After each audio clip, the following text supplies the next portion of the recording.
ito? I will tell you. Andito po ang buong pamilya ko. Hanggang sa apo. Dalawa sa apat ko mga kaibigan na children. 50%. Hindi ako pwede magtampo sa iyo, ha? Ang buong staff. Ngayon lang kami nagkita uli ng anak ko.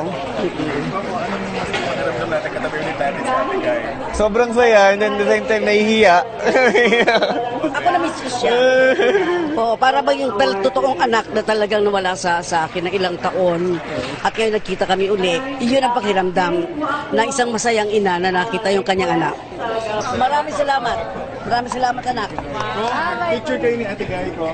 At ang pinakamahusay na aktor para sa taong ito, sa TV series na Ikaw Lamang.